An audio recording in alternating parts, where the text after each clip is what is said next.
এটা হলো 1080p, এটা হলো 4K। এই দুটোর মধ্যে পার্থক্য কোথায়? দেখুন, আমরা স্মার্টফোনে হোক বা ক্যামেরাতে আমরা যখন রেজুলেশন সেট করি, অনেকে 4K সেট করা যায়, অনেকে 1080p সেট করা যায়।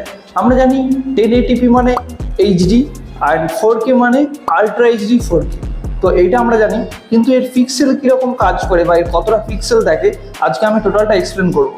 1080 পিক্সেলে 1920 ইন্টু 1080p এটা রেজুলেশন সাইজ হয়, মানে অ্যাপ্রক্সিমেটলি 20 লক্ষ pixel.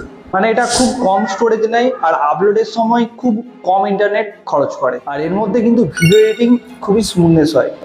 1080p 30fps, 1080p 60fps। And এরপর আসি 4K।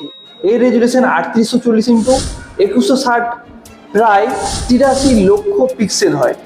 মানে বুঝতে পারছেন।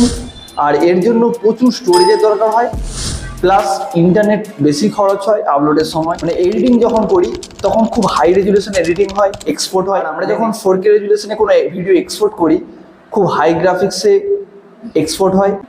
বড় স্ক্রিনের মধ্যে এই 4K রেজুলেশনের ভিডিও চললে খুব ভালো কোয়ালিটি বোঝা যায়। 1080p 60fps ভার্সাস 4K যখন আমরা কম্পেয়ার করি, এটা কিন্তু অল্প কিন্তু কোয়ালিটির জন্য নয়, প্রায় 4 থেকে 5 গুণ বেশি কোয়ালিটি ইমপ্রুভমেন্ট দেখতে পাওয়া যায় এর মধ্যে।